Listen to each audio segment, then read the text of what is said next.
마가복음 8장 27절부터 30절까지 우리 다 같이 한 목소리로 읽겠습니다.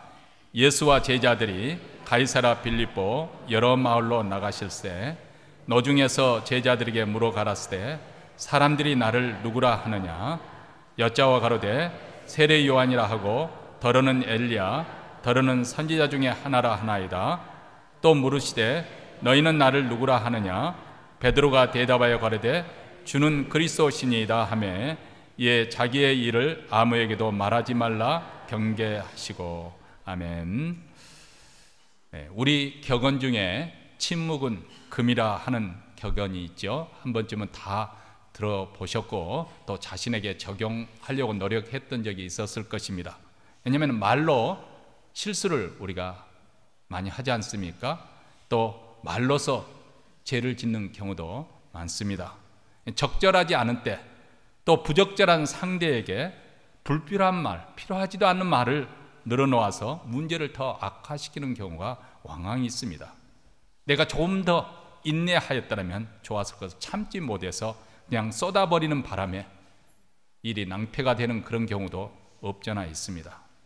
그래서 침묵해야 될 때 침묵하는 것이 참으로 지혜롭습니다. 근데 때로는 침묵이 제약이 될 경우도 있습니다. 진실을 물을 때 침묵으로 책임을 회피하거나 자기는 모른다고 침묵을 회피하거나 악의 동조를 거부하지 못하고 침묵으로 묵인을 하는 경우입니다. 그러니까 필요할 때 적절한 말이 얼마나 소중하고 또 필요한 일인지 모릅니다. 간혹 부부싸움을 하다가 어느 한쪽의 입을 꼭 다물어 버리는 바람에 그러면 다른 한편은 그 문제를 풀지 못해서 막 답답해 하지 않습니까? 어떤 경우는 하루 이틀이면 되게 그런 풀리는 경우도 있겠지만 어떤 분은 일주일도 간다고 합니다. 그러면 이건 본인은 그것을 통해서 무언의 항의를 하고 싶어서 그런 하는 거지만 상대방을 고문하는 거나 똑같습니다. 예수 그리스도께서 우리를 용서하심 같이 상대를 용서하고 용납하는 대화, 내가 잘못했습니다, 미안합니다, 고맙습니다, 이런 대화는 마치 다이아몬드 같이 빛을 발합니다. 그래서 성경에서는 우리에게 너희의 말을 항상 은혜 가운데서 소금으로 고르게 함과 같이 하라. 음식에 소금을 넣어서 간을 맞추고 그리고 풍미를 더하면서 음식을 맛있게 먹을 수 있도록 이 말을 적절하게, 적절한 상대에 적절한 때 꼭 필요할 때 적절하게 한다는 것이 얼마나 아름다운 일인지 모릅니다. 특히 사랑하는 연인과의 관계 속에서 입을 열어서 사랑을 고백하는 것 꼭 필요한 것이죠. 종은 울리기 전까지 종이 아니라 그런 말이 있지 않습니까? 사랑도 마찬가지입니다. 사랑의 고백이 꼭 필요할 때 적절하게 그 고백을 하지 못해서 정말 두고두고 그 사랑을 두고 후회하는 그런 경우도 있지 않습니까? 고백함을 통해서 사랑은 완성이 되어지는 것이죠. 오늘 이 시간 우리 자신 스스로에게 한번 물어보십시다. 여러분은 입술을 열어서 하나님께 어떤 고백을 드리실 수 있겠습니까? 저는 하나님도 우리와 똑같이, 왜냐하면 하나님께서 우리를 자신의 형상에 따라 만드셨지 않습니까? 인격적인 존재로 만드셨기 때문에 우리에게서 사랑의 고백을 받는 것을 굉장히 행복해 하신다, 그렇게 생각합니다.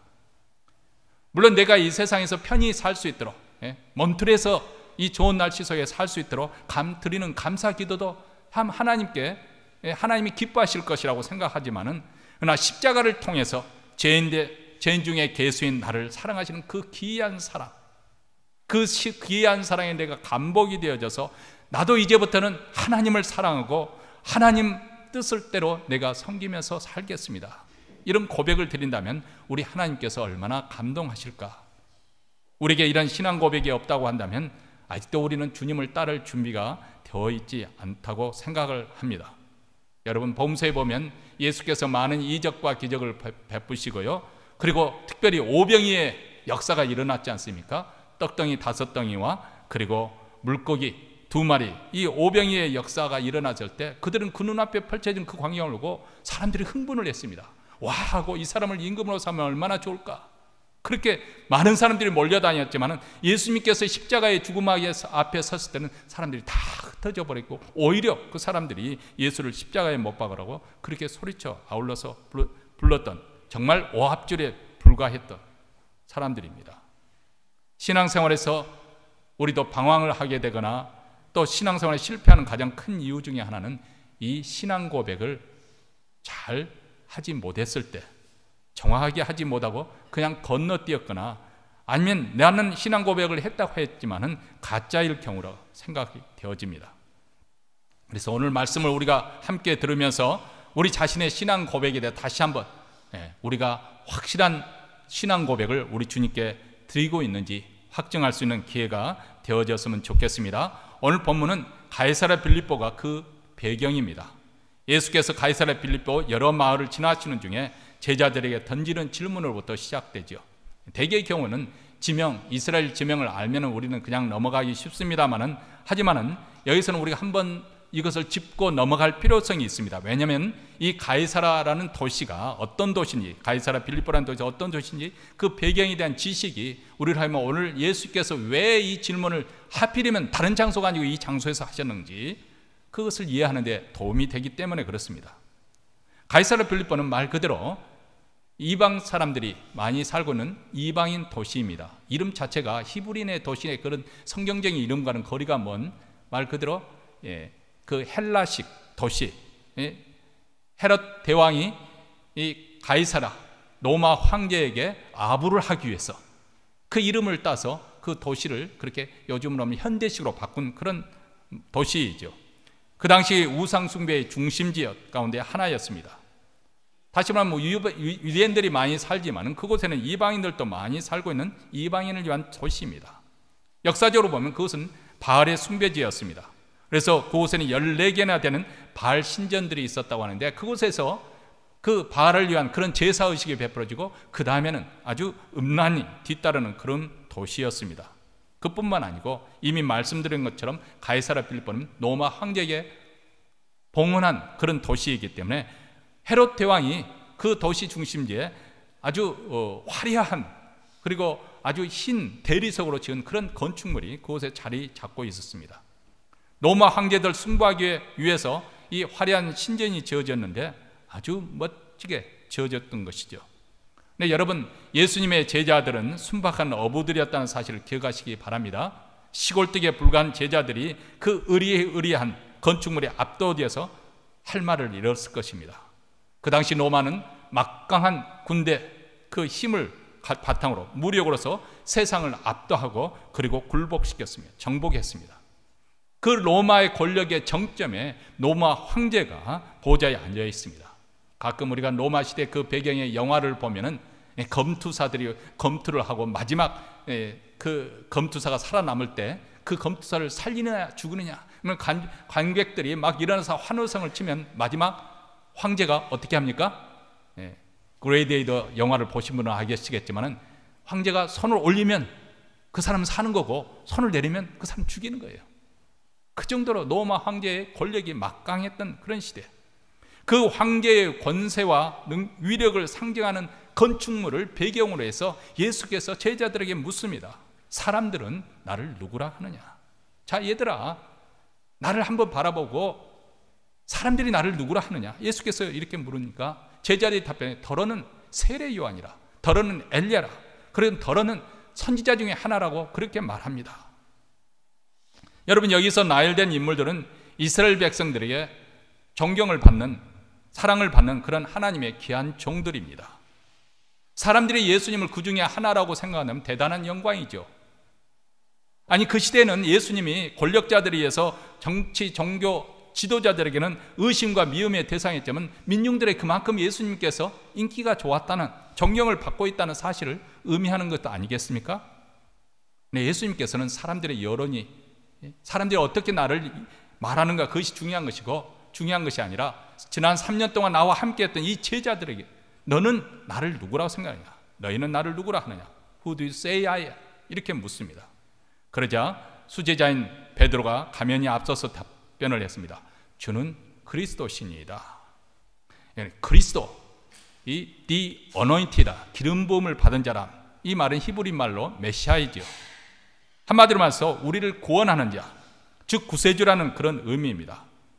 오늘날 우리는 구세주 하면은 우리를 죄에서 건져 주실 분, 죄에서 구원하실 분으로 우리는 이렇게 좁은 의미에서만 생각합니다만, 그 당시 유대인들에게 있어서는 메시아라고 하는 그들을 보호해 주실 그런 왕을 말할 때도 이렇게 기름 부은 자, 메시아라는 의미를 썼습니다. 예를 들면 선지자 사무엘이 하나님의 명령에 따라서 다윗을 이스라엘 왕으로 세울 때 기름을 그 머리에 붓지 않습니까? 이스라엘의 전통적으로 기름 부음을 받은 세 가지 직책이 있죠. 이렇게 왕, 그리고 선지자, 그리고 제사장. 이 세 가지 직책은 기름을 부어서 사는. 근데 이 기름을 부은 자라는 말에는 이 세 가지 직책이지만, 이 세 가지 직책을 통틀어서 한 사람이 그 세 가지 직위를 가진 사람이 있는데 메시아이시죠. 메시아. 그분은 왕이시고, 그분은 참 선지자시고, 그분은 우리의 참 대제사장이 되어주십니다. 유대인들에게서 메시아라고 하면은 자기 백성들의 모든 문제를 해결해 줄 수 있는 그런 왕으로, 그런 분으로 생각을 했습니다. 그리고 그런 메시아를 고대를 한 것이죠. 그래서 그 메시아 그리스도가 오시면은 정치적으로 압박 속에 있었던 로마적으로부터 우리를 해방시켜 주실 그런 어떤 왕 같은, 어떤 군사 장관과 같은, 그리고 모든 빈곤과 모든 문제를 일시에 다 해결해 줄 수 있는, 그래서 하나님의 복지국가, 부강한 나라를 세워줄 수 있을 것이라고 유대인들은 기대하고 있었던 것이죠. 네, 마태복음 16장 16절에 의하면 베드로는 여기서 그리스도란 그 고백에서 한 걸음 더 나가서 예수님을 하나님의 아들이라고 고백을 합니다. 시몬 베드로가 대답하여 가로되 주는 그리스도시요 살아계신 하나님의 아들이시니이다. 자, 이 하나님의 아들이시라는 고백을 우리는 쉽게 간과해서는 안 될 것 같습니다. 이 단어 속에는 예수님은 신성을 가지신, 아니 더 분명하게 말씀이 예수님은 하나님이시다 그 말입니다. 이미 우리가 누차에 걸쳐서 말씀을 드렸지만 하나님의 아들이다, 예수님은 하나님의 독생자이다, 그 말은 예수님의 신성을 가리키는 말이라 하겠습니다. 사람의 아들, 사람의 자식도 사람이죠. 그렇죠? 사람의 아들도 사람이잖아요. 그러니까 하나님의 아들이란 말은 그분이 하나님이시다 그 말입니다. 하나님의 속성을 가진 동질의 사람이네. 그렇잖아요. 우리가 자녀를 낳으면 그 자녀가 우리 인간을 다 담았잖아요. 처음 탁 태어나면은 제일 처음에 무엇을 봅니까? 손가락 5개. 그 전까지는 아들이냐 딸이냐 관심을 가졌던 분도 일상 태어나면은 두 눈이 가지고 있는지, 두 귀가 있는지, 입이 제대로 붙어 있는지, 손가락과 발가락 5개씩 제대로 붙어 있는지, 그것 먼저 살펴보지 않습니까? 어린아이지만 영락 없이 사람이지요. 어린아이가 뭐 갑자기 이상하게 태어나가지고 뭐 잘하면서 사람으로 형체로 되는 것이 아니라 태어날 때부터 사람으로 태어나는 거죠. 그러니까 사람의 아들이 사람인 것처럼 하나님의 아들이라는 그 표현 속에는 그분도 하나님의 동질, 속성을 가진 하나님이시다 그 말입니다. 굉장히 심오한 신학이 담겨 있는 말씀, 의미 있는 말씀입니다. 근데 이 고백을 누가 하고 있느냐? 바로 베드로가 하고 있습니다. 왜 이 고백이 중요한가? 베드로는 뼛속 깊은 유대인입니다.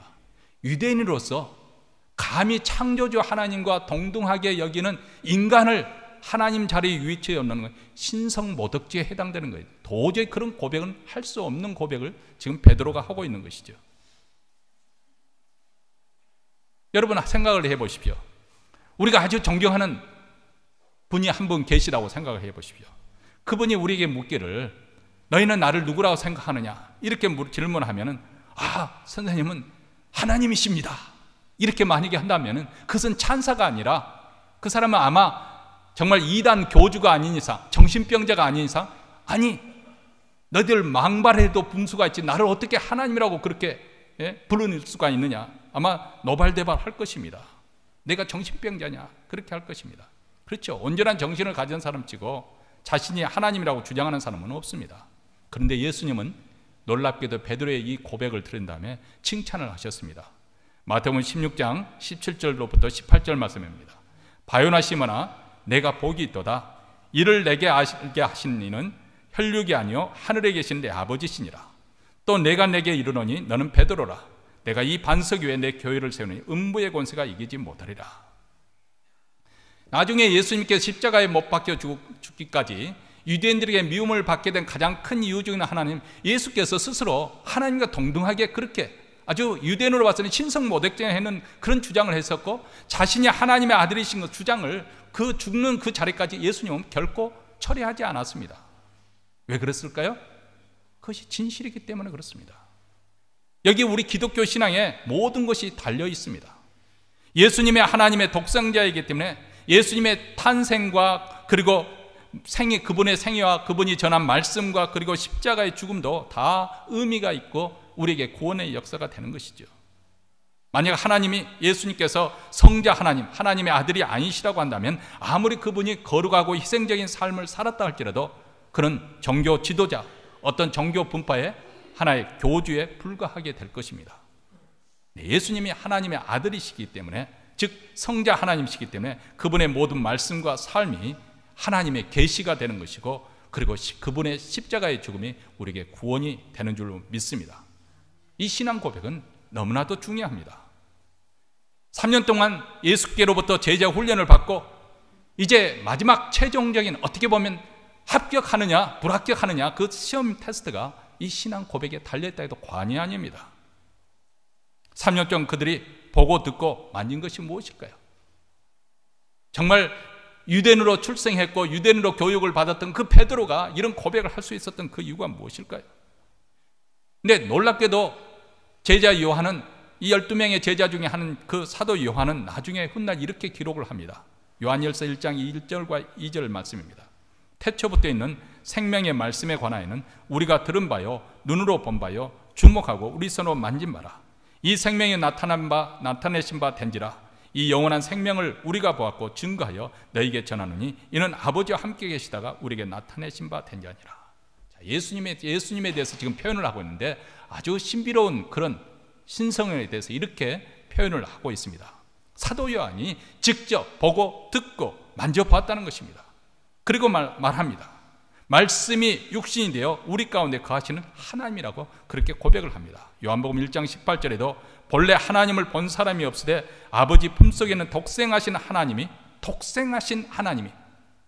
독생자이신 예수님께서 하나님이 어떤 분인가 본인을 통해서 나타내 주셨냐, 계시해 보이셨다, 그 말씀입니다. 예수님께서는 이 베드로의 신앙 고백이 받으신 후에 비로소 자신의 십자가의 죽음에 대해서, 그 고난에 대해서 예고를 하시고 또 부활에 대해서 말씀하십니다. 오늘 본문 이어서 31절에 보면 인자가 많은 고난을 받고 장로들과 대제사장들과 서기관들에게 버림받아 죽임을 당하고 사흘 만에 살아나야 할 것을 비로소 저에게 가르치시되, 이렇게 말씀합니다. 자, 이 모든 것은 종합해서 지금 예수께서 이 본문은 무엇을 우리에게 말씀하려고 하는 것인가? 예수님은 그 당시 모든 유대인들이 생각하고 있던 그런 정치적인 군사적인 그런 메시아가 아니라 십자가의 죽음과 부활을 통해서 사단의 흑암 세력 가운데 있었던, 죄의 종로로서 하고 있었던, 사망의 권세 가운데서 멸망으로 가고 있었던 우리를 건져내 주실 영적인 메시아라는 것을 지금 보여주고 있는 것이죠. 여기에 예수님이 가셔야 할 메시아의 길과 사람들이 대망했던, 사람들이 그렇게 되기를 원했던 메시아의 길과의 차이가 있습니다. 유대인들의 메시아는 정치적이고 물량적이고 물질적인 그런 것이었습니다. 힘을 가진 그런 메시아를 원했습니다. 그래서 예수님의 기적을 보고 그들은 흥분해서 예수님을 억지로 잡아다가 자기들의 왕으로 삼으려고까지 했습니다. 근데 예수님께서 가시는 메시아의 길은 모든 사람들을 죄에서 건져내어 우리로 하여금 하나님 나라 그 백성이 되도록 하는 그런 구원의 십자가의 길이었습니다. 예수님은 십자가와 부활을 통해서 하나님의 구원 사업을 완성시키심으로 자신이 진정한 메시아인 것을 밝히기를 원하시는 것이죠. 그리고 예수께서 이루시려는 이 구원 사역은 바로 십자가의 희생적인 사랑으로만 이루어질 수 있는 것이죠. 그리고 이 십자가의 사랑에 사로잡힌 사람들은 그 십자가의 사랑이 그 마음속에 강건해서 예수를 그리스도라고 고백할 뿐만 아니라 이제는 그로 하여금 그 십자가의 길로 제자의 삶을 살 수 있도록 그렇게 원동력이 되어주는 것이죠.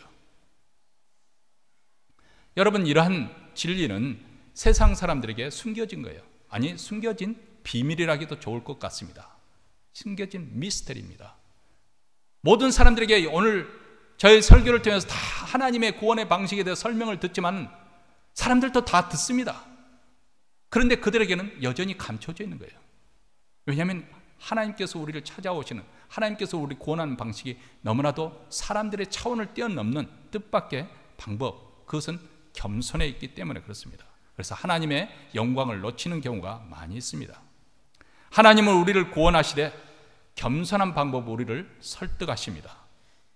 하나님의 영광과 그 권세로 우리를 압도해서 우리를 압박하는 방식으로 우리를 항복시키기를 요구하는 것이 아닙니다. 말을 듣지 않는다고 힘으로 우리의 팔을 비틀어 굴복시키지 않습니다. 그것은 무력으로 그렇게 하는 방식은 지금도 세상 사람들이 돈의 힘을 통해서, 정치적인 힘을 통해서, 군사의 힘을 통해서 지금도 매일 벌어지고 있는 일들이에요. 그게 세상 살아가는 사람들의 방식입니다. 아니, 그 당시 로마 황제가 세상에서 정치하는 방식입니다.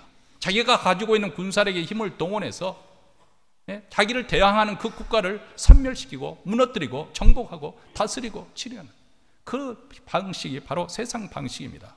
근데 하나님의 방식은 얼마든지 우리 하나님께서는 그럴 만한 자격을 가지신 이 창조주 하나님 되신 그분은 오히려 자기 자신의 희생적인 사랑을 보여주시면서 끝까지 우리를 설복하시는 그런 방식으로 우리를 찾아오시는 거예요. 여기에 세상 사람들에게 여전히 감춰진 그 비결이, 바로 비밀이 여기 있습니다. 로마서 5장 6절과 8절에서 이렇게 우리에게 말씀을 하고 있습니다. 우리가 아직 연약할 때 기약대로 그리스도께서 경건치 아닌 자를 위하여 죽으셨도다. 의인을 위하여 죽는 자가 쉽지 않고 선인을 위하여 용감히 죽는 자가 혹 있거니와 우리가 아직 죄인 되었을 때 그리스도께서 우리를 위하여 죽으심으로 하나님께서 우리에게 대한 자기의 사랑을 확증하시느니라. 세상의 방식은 내가 돈이 많이 가지고 있네, 내가 이렇게 높은 지위에 있네, 그 힘을 과시하면서 상대방이 나에게 굴복하기를 원하고 그리고 나를 대접해 주기를 원합니다. 이게 세상 사람들이 살아가는 방식이에요. 그래서 여러분들이 열심히 돈을 버는 이유, 남에게 무시를 당하지 않기 위해서, 그렇죠? 대접받기 위해서. 그래서 열심히 돈 벌려고 하는 이유 중에 하나지 않습니까? 높은 자리에 올라가서 성공하려는 이유도 내가 다른 사람을 섬기지 않고 대접받기 위해서 그렇게 한다는 거예요. 근데 하나님은 참 놀랍게도 우리를 그런 방식으로 우리를 압도해서 우리를 항복을 받아내고 하나님을 믿도록 만들어주시는 것이 아니라 오히려 자기 자신을 희생함을 통해서 자신의 아들 예수 그리스도를 십자가에 내어주심을 통해서, 그를 통해서, 그 사랑을 통해서 우리를 설복해 간다는 것입니다. 설득해 간다는 것입니다. 여러분, 이런 사랑을 깨닫는다면 우리가 과연 어떤 고백을 하나님께 드려야 마땅할 것 같습니까? 여러분은 어떤 고백으로서 나도 주님을 사랑한다고 말씀하셨습니까? 베드로처럼 고백하셨습니까? 말 그대로 전 인격을 통해서 나오는 체험적 고백입니까? 아니면 머리로 동의해서 그냥 입술로 드리는 고백입니까? 여러분, 이 고백이 참 중요한 것은 앞으로 여러분들이 어떤 신앙의 길을 갈 것인가, 중대한 갈림길이 되기 때문에 그렇습니다. 오늘 우리가 계속해서 다음 주에도 말씀을 공부해 보겠지만, 예수님께서 이 고백을 받으신 이후에 이제 제자의 길로, 제자도에 대해서 말씀을 하시죠. 우리가 주님을 쫓아서 예루살렘에 올라가시는 그 주님을 쫓아 올라가는 그 환난과 핍박이 기다리는 것을 끝까지 갈 수 있는 그 힘의 원동력이 어디서부터 오는 것인가? 이 신앙 고백입니다. 작가 최인호 씨, 유명한 소설가였죠. 지금은 작곡하셨지만 그분이 쓴 신앙수필 날카로운 첫 키스라는 책에 아주 흥미로운 대목이 나옵니다. 그것은 앤소니 드 멜로 로마 카톨릭 그 예수회 출신 신부가 쓴 종교 박람회 책 속에 나온 내용인데요. 이렇게 먼저 이 복음서에서 예수님과 제자의 대화를 이렇게 구성을 했습니다. 예수께서 그러면 너희는 나를 누구라고 생각하느냐? 그래서 시몬 베드로가 주는 그리스도시요 살아계신 하나님의 아들이십니다. 그래서 예수께서 답변하십니다. 요한의 아들 시몬아, 너는 정녕 복되구나.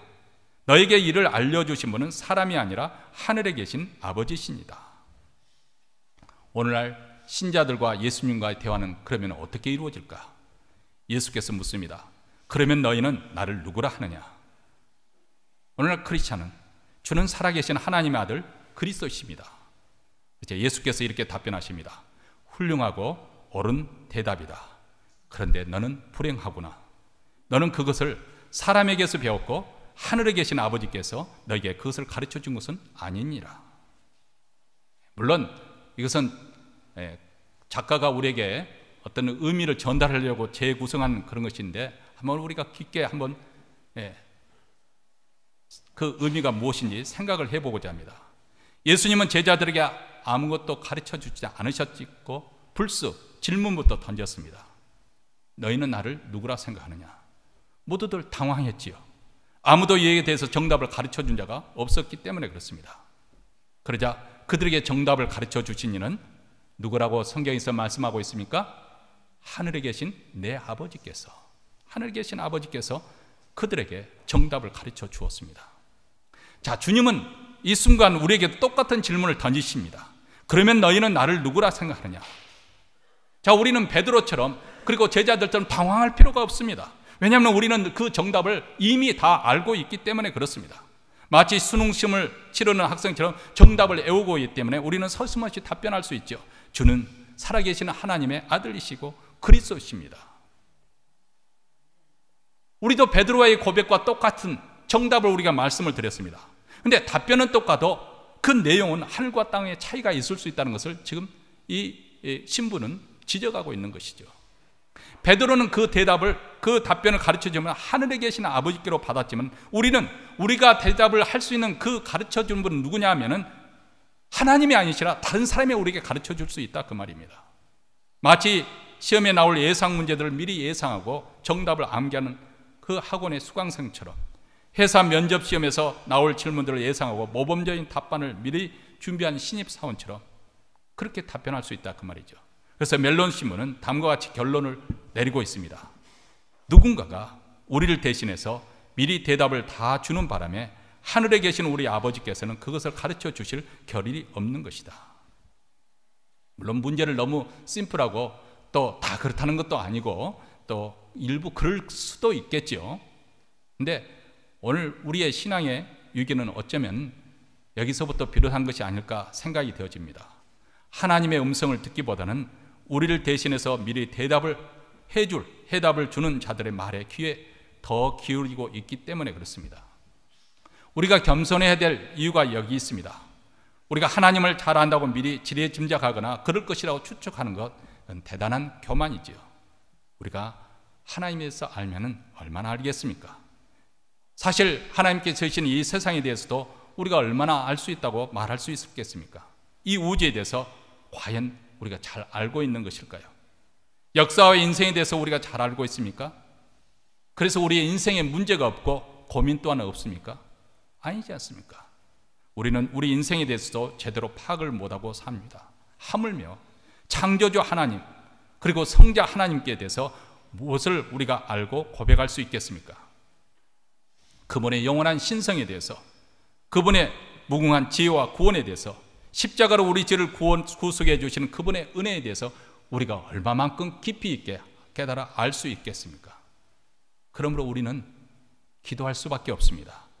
주님이 계시해 주시지 않으면, 하나님이 계시해 주지 않으면 우리는 알 수 없습니다. 이렇게 기도하는 것이 겸손한 신앙인의 모습일 것입니다. 영적 진리는 성령께서 밝혀주셔야만 알 수 있기 때문에 그렇습니다. 그래서 마태복음 11장 27절에도 내 아버지께서 모든 것을 내게 주셨으니 아버지 외에는 아들을 아는 자가 없고 아들과 또 아들의 소원대로 계시를 받은 자 외에는 아버지를 아는 자가 없느니라, 이렇게 말씀하셨습니다. 갈라디아서 1장 12절에도 사도 바울이 이렇게 말합니다. 이는 내가 사람에게서 받은 것도 아니요 배운 것도 아니요 오직 예수 그리스도의 계시로 말미암은 것이냐. 사도 바울이 전하고자 하는 이 복음은, 예수 그리스도에 대한 복음, 이 십자가의 복음은 사람들이 가르쳐줘서 내가 이것을 너희들에게 말한 것이 아니라 하늘에 계신 하나님께서 계시해 주셨다, 밝히 보여주셨다는 거예요. 그렇기 때문에 사도 바울은 성도들을 위해서 이렇게 기도합니다. 에베소서 1장 17절 말씀입니다. 우리 주 예수 그리스도의 하나님 영광의 아버지께서 지혜와 계시의 정신을 너희에게 주사 하나님을 알게 하시고, 지혜와 계시의 정신을 우리에게 주셔서 하나님을 알게 하셔야만이 우리가 하나님을 알 수 있다는 것입니다. 하나님이 주시지 아니하시면 하나님을 알 수 없다는 것입니다. 베드로에게 이 계시가 임하였습니다.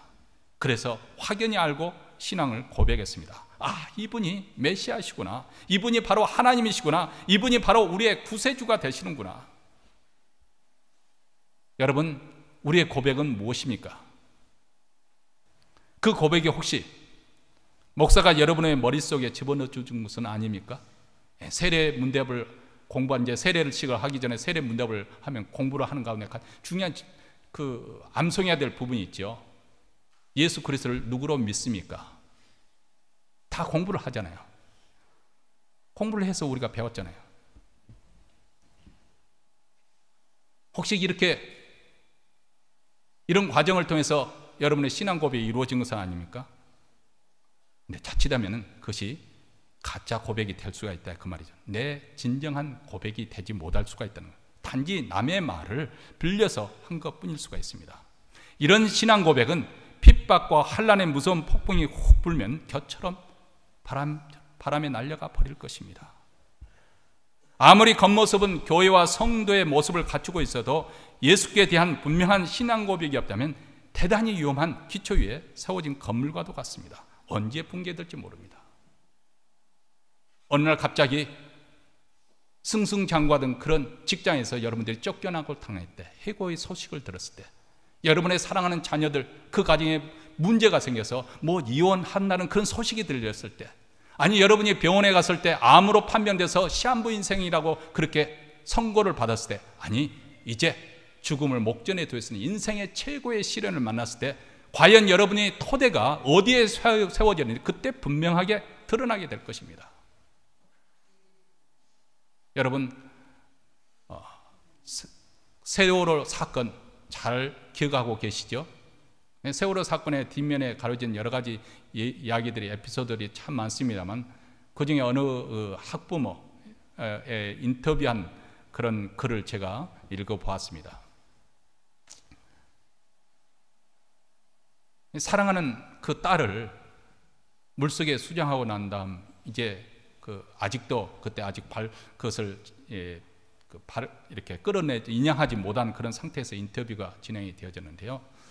그분은 강남에 어느 유명한 교회, 그분은 원래 모태 신앙이었고 지금 그 당시에도 강남의 유명한 그런 교회 집사로서 이렇게 아주 일생 동안 성실하게 신앙생활을 하고 있었던 것인데, 그런 사건을 만나니까 완전히 자기 인생, 자기 신앙 점세되고 완전히 산산조각이 나버렸다는 거예요. 정말 지진이 나와서 건물이 붕괴되는 것처럼 자기에게 그런 지진이 일어났다는 거죠. 그런데 제일 고통스럽고 힘들었던 것 중에 하나는 세상에서 많은 사람들이 찾아와서 위로회를 해주는 교회로부터 그렇게 위로를 받지 못했다는 거예요. 많은 사람들이 생각할 때 여기도 하나님의 뜻이 있겠죠, 믿음으로 승리하시기 바랍니다, 그렇게 말들은 잘하는데 하등에 위로가 되지 않는다는 거예요. 그냥 가만히 와서 가만히 곁에 있어주고 같이 울어줬으면 참 위로가 되겠는데 교회가 그 역할을 하지 못하고 있더라는 거죠. 그리고 오히려는 이제 그만 슬퍼해라, 다 천국에 갔을 것이다, 그리고 이제 생활로 돌아와라, 이런 식으로만 자꾸 사람들이 다구치고 그렇게 하더라는 것이죠. 그래서 굉장한 신앙의 시험을 받았다는 거예요. 그럼에도 불구하고 그분이 물론 교회에 대한 그런 여러 가지 상처도 받고 그렇게 했었지만은 그래도 하나님을 떠날 수가 없었다, 그런 신앙 고백을 그렇게 하는 것을 보았습니다. 왜냐하면 우리의 신앙 고백이 어디에 세워지는가, 그런 인생의 중대한 도전이 왔을 때 분명하게 드러납니다. 그래서 사도 바울은 너희 믿음을 확증하라, 그런 때가 오기 전에 우리가 어디에 우리 신앙이 견고하게 세워져 있는지 그것을 확증하라고 말합니다. 고린도후서 13장 5절에 너희가 믿음에 있는가 너희 자신을 시험하고 너희 자신을 확증하라, 예수 그리스도께서 너희 안에 계신 줄을 너희가 스스로 알지 못하느냐, 그렇지 않으면 너희가 버리운 자니라, 이렇게 말씀을 합니다. 생활의 발견이라는 유명한 에세이를 쓴 중국의 석학 이머당 박사, 이분은 본래 목사의 아들로 태어난 분입니다. 북경대학 베이징대학교 철학과에 진학을 해서 동양 철학을 공부하면서 공자, 노자, 장자, 순자, 이 동양 그 유명한 철학자들에게 깊이 공부하는 가운데 매료가 되고 빠져들었습니다.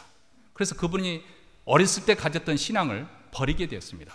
예수님도 이렇게 많은 성인들 중에 한 사람을밖에 그렇게 생각하지 않았습니다. 그 정도밖에 생각하지 않게 되었습니다. 많은 선지자 중에 한 사람으로 생각했던 그 당시 무리들의 그 생각들과 똑같이 이머당 씨도 그렇게 생각했습니다.